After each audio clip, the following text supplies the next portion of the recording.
My name is Mikkel. I practice narrative supervision. Today I would like to talk about something that is very interesting for me but also important, and that is narrative conversations as a decolonizing practice. There are two reasons why I think it's important to talk about narrative practice as a decolonizing practice. Reason number one: many people are internalizing their negative stories. And in a way you can talk about these negative internalized stories as colonized. Reason number two: in a lot of our past in Denmark and in the Western world as a whole, we have this past as a colonizing power and also as slave owning powers. And in Denmark we made a lot of money on slavery. And if you look around in this area in central Copenhagen, where we are now, you will see that a lot of nice, beautiful buildings are built with the money we made from slavery. I'm right now passing the place where Ludvig Holberg, a famous Danish slave owner and a professor at the University of Copenhagen. I would like to tell two stories about the colonizing practice that exists also today in Denmark and in the Western world.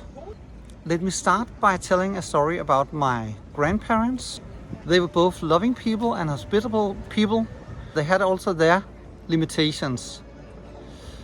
In the end of the 60s, during the Vietnam War, my father and my mother had a guest. He was a refugee from the United States. He wanted to escape getting killed like many other black people in the Vietnam War, and therefore he fled to Denmark.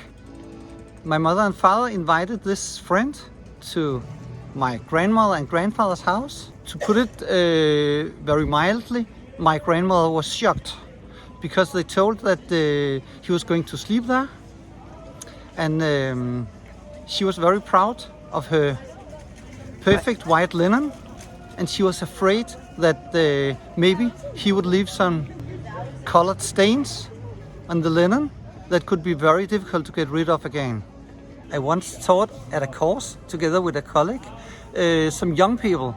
There was a young girl who didn't eat any breakfast at that course, and my colleague asked her, "Why don't you eat any breakfast? It's not Ramadan." And the girl replied, "I have a Roma background, I'm not a Muslim, and I'm not hungry."